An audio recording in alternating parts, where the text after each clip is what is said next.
What is up, everybody? Look, WWE really threw me off today because they actually said that we had 4 weeks until WrestleMania. That can't be right. That can't be real. That can't be possible. It feels like they just started planning WrestleMania yesterday.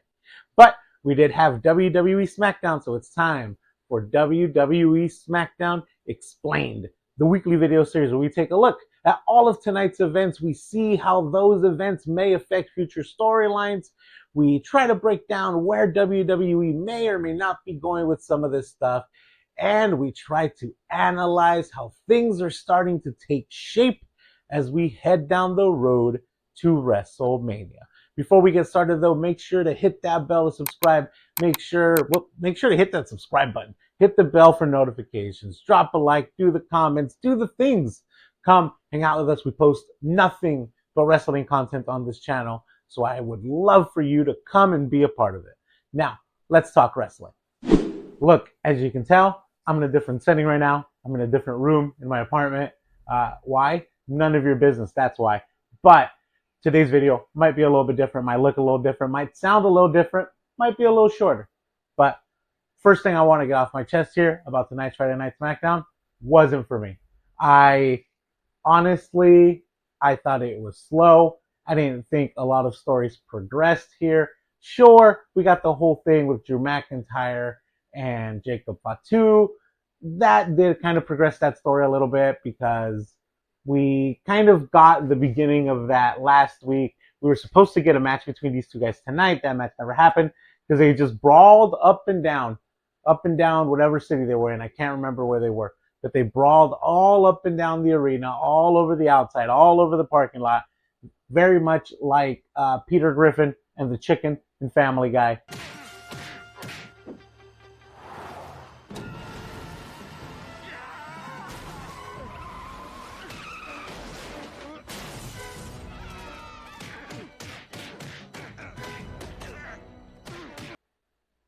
We're definitely going to get this match at WrestleMania. It'll probably be, you know what I would love?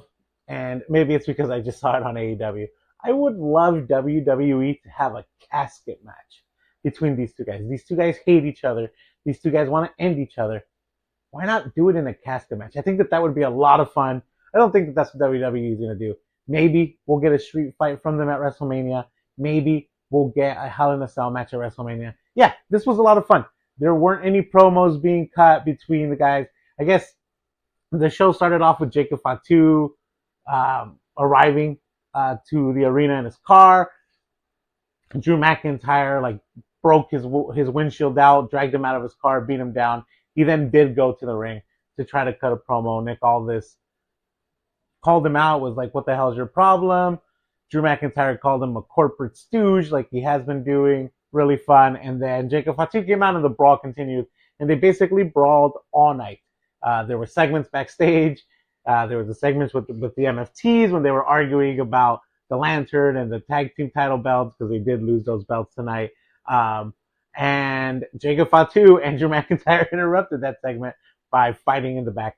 The main event segment with Randy Orton coming out to the ring for the second time of the night also interrupted by Drew McIntyre and Jacob Fatu just fighting in the back. So we're definitely going to get a match at WrestleMania. It's going to be a fun one. It's not going to be a regular one-on-one match, I don't think. Yeah, I like it. I love it. I don't hate it now as a one-on-one match because I can see the hate that WWE is trying to build with this. I still don't think that this is better in any way than if this were a fatal four-way for the WWE Undisputed Championship. I guess we're trying to be like, no, this is bigger than that. The championship doesn't matter. This is just a hate-filled feud. And fine. That's cool. But I don't know. I still think that all of these guys deserve to be in the Undisputed title scene. And that's definitely not going to happen now. But that might have been the segment of the night for me. I love that. Ooh, I just hit myself. See, I'm telling you guys, it's a little different tonight. Setup's different. I'm bumping into crap. But fun segment. I liked it. Honestly, probably the best part of the night for me. I did just mention it, so I'll go right into it. We also had Randy Orton come out tonight. He came out twice. The first time he came out to the ring, he brought out the chair, the same chair that he beat Cody Rhodes with I don't know if he said that or if I'm just like misremembering that he said that, but sat in the middle of the ring, basically told us all that this was a hard thing for him to do. He didn't know what he was going to do that night, but when Cody Rhodes said that he wanted the old Randy, the real Randy, to come out, he knew that this is something that he needed to do. This is something that he was going to do. So he went ahead and just beat the crap out of Cody Rhodes. No Cody Rhodes tonight, by the way. So we're selling that injury. We're selling that beatdown, which is interesting because, again, 4 weeks until WrestleMania. And we're not going to have your biggest babyface champion on the channel, on the show, to sell this match. But yeah, he came out. He basically said, "Look, I'm paying attention to the voices in my head, and I'm leaning in, and this is who I am." And basically, like, no regrets, right? No regrets from him. He did then go backstage. He saw Matt Cardona. Matt Cardona like confronted him, was like, "Dude, you and Cody are friends. Me and Cody are friends. What you did wasn't cool." Blah blah blah. Randy Orton called Matt Cardona a nerd, and then he just like laid him out in the back. He then later, oh man, Jelly Roll was all over this show, but he then later had a segment with Jelly Roll, where Jelly Roll just like told him this whole like, "Hey, you're a good dude, man. We're friends, and you're a good dude, and I still believe that you're a good dude, and you just need to go out there and apologize because you're a good dude." Jelly Roll. Randy Orton took that to heart, and he was like, "Yeah, man, maybe you're right. Maybe I shouldn't have done the things that I did." And he apologized to Jelly Roll. Later, he was on the phone with someone being like, "Yeah, no, I don't know. I feel like I should make this right." So again, that same phone call that we saw him make, I guess, on Monday Night Raw. So I don't know who this person is that Randy Orton has been talking to. I think it would be a lot of fun if it were somebody like Cody or Kevin Owens. I think it would be a lot of fun if it were someone, I don't know, maybe a Chris Jericho. That'd be cool. I think it'd be a lot of fun if it was Ted DiBiase Jr. That scumbag. I don't care. I don't care. He's still a scumbag. I know that he was acquitted today. Guy's a scumbag. Anyway, he was definitely talking to someone on the phone. So yeah, then he came out to the middle of the ring. He called out Matt Cardona, leading us to believe that he was going to apologize. But no, he hit Matt Cardona in the nuts and beat him down beat him down in front of everyone. What was interesting about this whole thing though was that like Randy Orton RKO'd him. He did all the things that a beatdown comes with to Matt Cardona, and the crowd never turned on Randy. We're all behind Randy Orton on this, and I don't know if it's because we're all just tired of Cody Rhodes' babyface run that is never ending, if we all just want something different from Cody Rhodes. But yeah, everyone was rooting for Randy Orton. Everyone was chanting Randy, Randy. They were chanting one more time after he RKO'd Matt Cardona. I don't know what WWE is planning to do with this, but the person that you want to be your biggest heel on Friday Night Smackdown, your biggest heel coming into WrestleMania, is being cheered by everyone. They need to figure something out with this because I don't think this is the result that they wanted. But yeah, fun segment. I want Randy Orton to beat Cody Rhodes at WrestleMania. I really do. I kind of want some sort of double turn at WrestleMania. I still think that we do need a Cody Rhodes heel turn, even if it's not for very long, even if it's similar to the John Cena heel turn and we just get 6 months of it. By the way, if you haven't done so already, go check out that video where I look at WrestleMania 41 wrestlers and basically check their stock in the year between WrestleManias.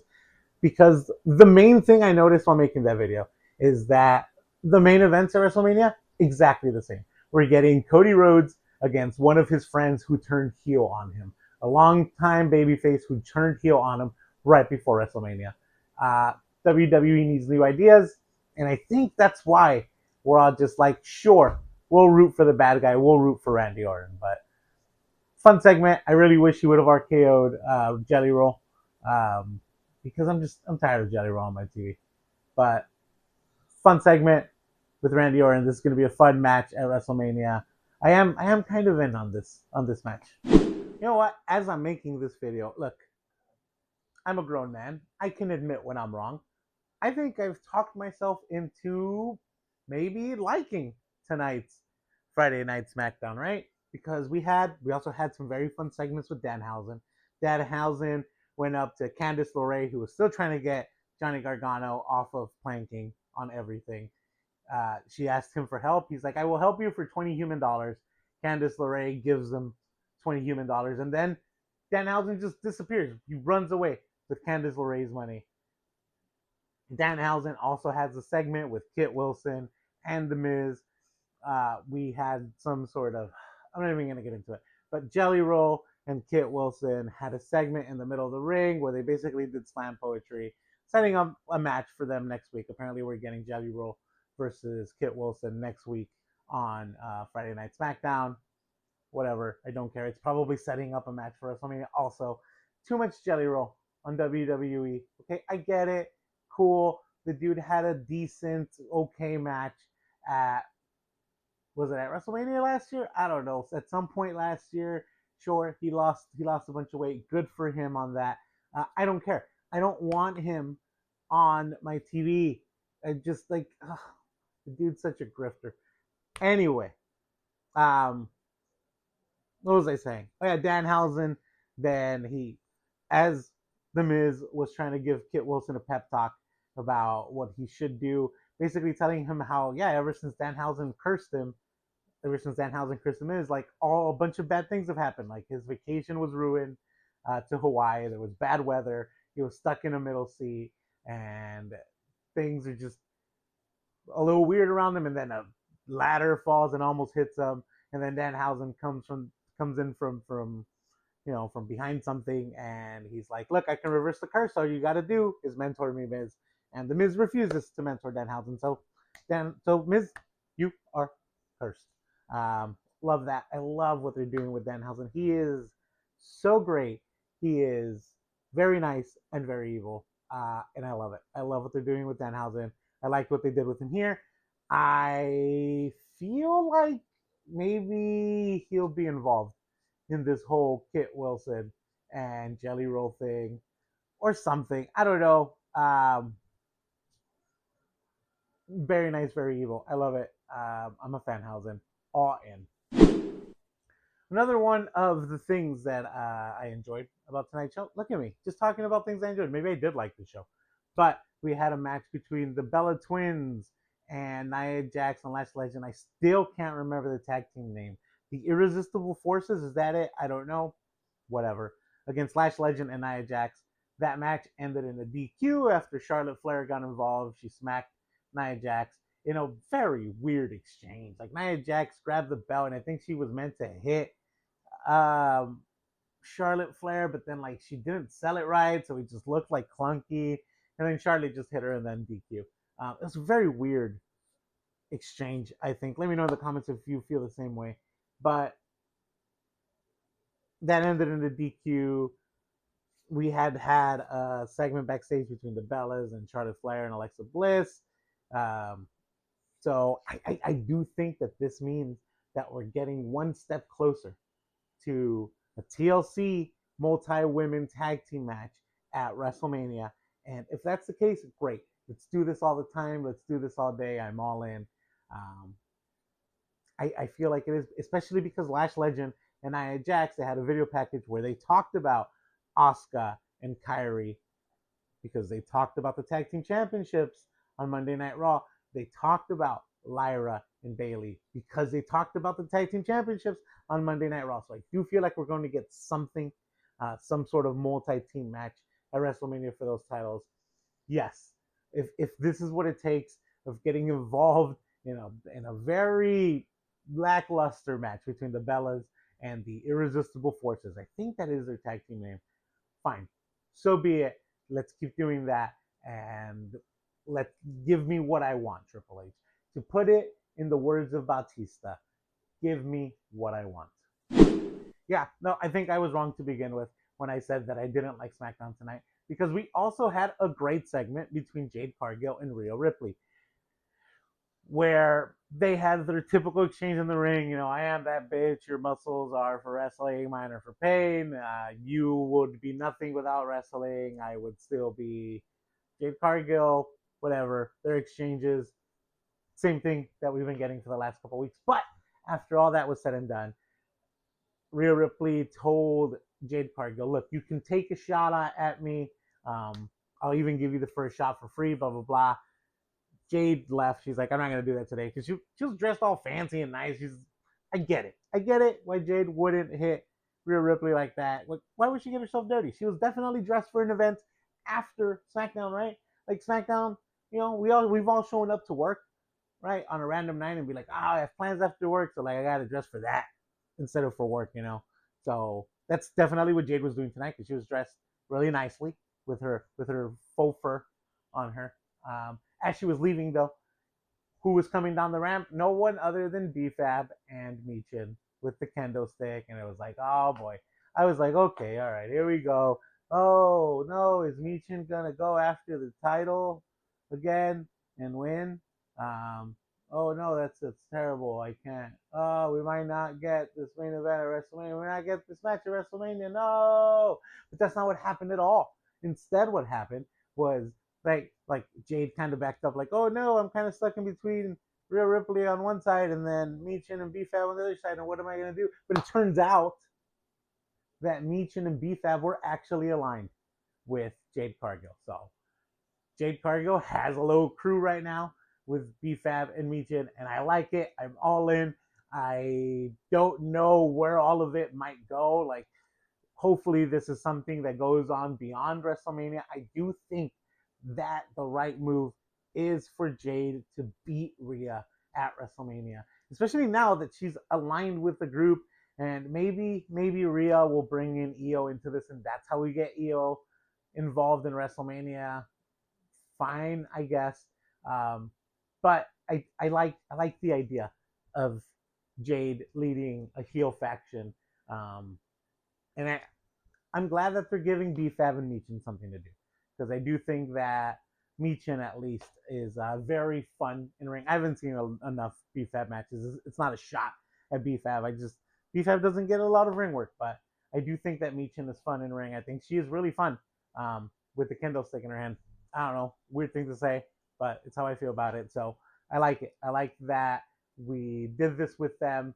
I like that we did this with Jade. I like that, you know, with 4 weeks left for WrestleMania, we've gotten all of these people involved. So yeah, I really enjoyed this segment. And turns out I was wrong. Turns out I actually kind of like SmackDown tonight. It's really interesting because I've talked about a lot of things that happened on SmackDown tonight, and I've only mentioned one match that happened, which was the Bellas versus the Irresistible Forces. But we also got Damian Priest and R-Truth versus the MFTs for the tag team title. So it was Tama Tonga and JC Mateo versus Damian Priest and R-Truth. Of course, the rest of the MFTs were getting involved in the match. Of course, the Wyatt Six came out to neutralize the MFTs in this match. Of course, Uncle Howdy went after Solo, and this made JC Mateo get distracted and defend Solo. They defended the lantern. The MFT stayed with the lanterns. But in return, Damian Priest and R-Truth capitalized, and they are new WWE Tag Team Champions. Fine, I guess. I think it's the right call. I think that this opens up the door for other tag teams to come back into the fray, to come back and get involved and win that championship. I think the MFTs and the Wyatts, we're going to see some sort of match at WrestleMania, whether it's a one-on-one match between Solo and Uncle Howdy, or if it's basically MFTs versus Wyatt Six match at WrestleMania. Either way, doesn't matter. It's going to be a fun match. It's going to be for the lantern, of course. They're not the tag team champions anymore. I do think that this is their major feud, so they should be focusing on this feud rather than trying to defend the titles and holding those titles hostage again. The Wyatt Six just held those titles hostage for a while, so I think that this was the right call. Like I said, after this match, there was a segment backstage where basically Tama Tonga was telling Uncle Howdy, or telling Sol Sokoa, like, dude, you should just return the lantern. Like, you're turning into someone that we don't like. He said you're turning into Roman, which is a very interesting thing of Tama Tonga to say. But he did say that, and he basically was like, dude, just give them their lantern back. And then that was a segment that got interrupted by Randy Orton and no, not Randy Orton. Sorry, Drew McIntyre and Jacob Fatu. Yeah, like I said, we're gonna have some sort of multi-person match or one-on-one match or something at WrestleMania for that lantern, and we'll probably see Tama Tonga turn on Solo Sikoa, especially after everything that Shinsuke Nakamura told Tama. Was it last week or a few weeks back? Basically telling him to be his own man, to not live under his cousin's shadow. So it'll be interesting because I guess we're gonna get a babyface Tama Tonga. We also had the Motor City Machine Guns against Fraxium. This match ended with a win from the Motor City Machine Guns. Candice LeRae got involved for some reason. I don't know. Weird match. Don't really care about it. We had Carmelo Hayes versus Ilya Dragunov in a really fun match for the U.S. Championship. It was an open challenge, but really, Carmelo Hayes was like, dude, answer my open challenge. So, Ilya Dragunov versus Carmelo Hayes. Great match. Long match, but very fun. Carmelo Hayes won. Maybe we'll get some sort of heel turn from Ilya Dragunov, and maybe this will be a WrestleMania match. I do feel like it could be a WrestleMania match. We definitely need one of these guys to turn bad. We need one of these guys to turn heel, and I think it's going to be Ilya Dragunov. I don't think it'll be Carmelo Hayes. And maybe Ilya Dragunov will beat Melo for the championship, and maybe Melo can go on to challenge for other titles in the WWE. We also got that was literally all the matches. Nope, that's not true.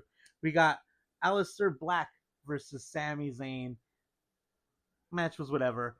Before this whole thing, though, they were interviewing Sami Zayn in the back. They asked him about the whole thing that happened between Randy and Cody. He basically, not necessarily defended Randy, but was like, look, that's Randy, right?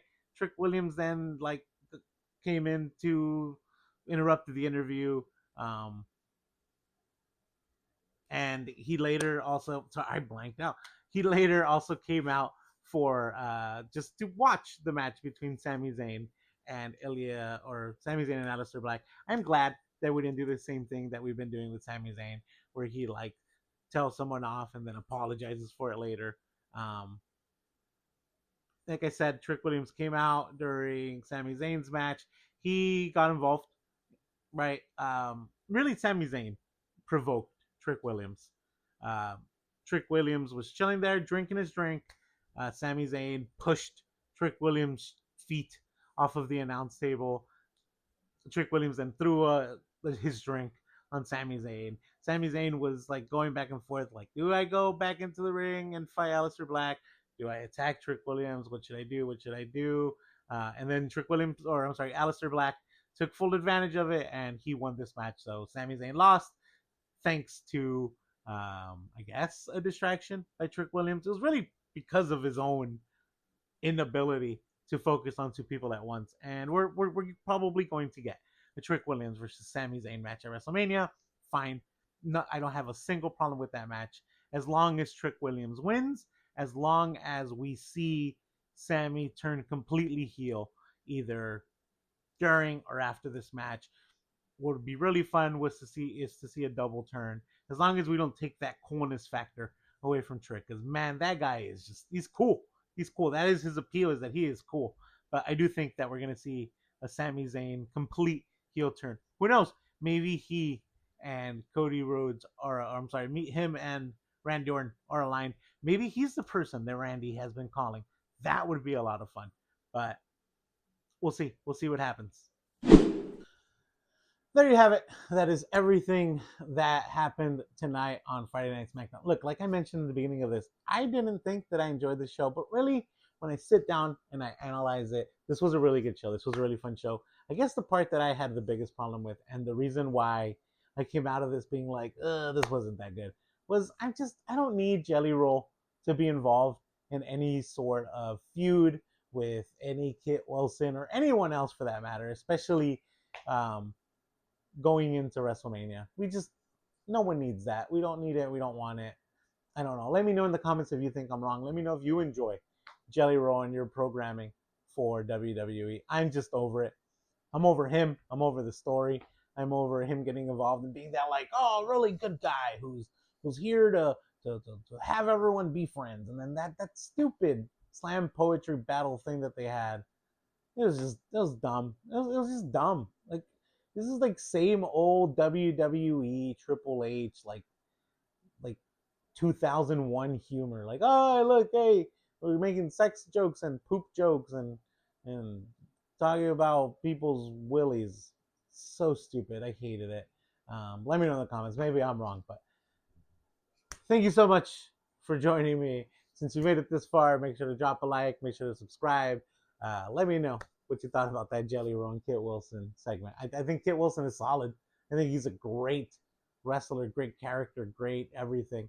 Um, Jelly Roll. Anyway, though, as always, look, first of all, click on this video that'll be here. It's probably going to be that video that I mentioned earlier where we compare WrestleMania 41 wrestlers and see kind of where they stack up now. Fun video, long video. Check it out. I think you'll enjoy it. Anyway, though, as always, until next time, have a nice day.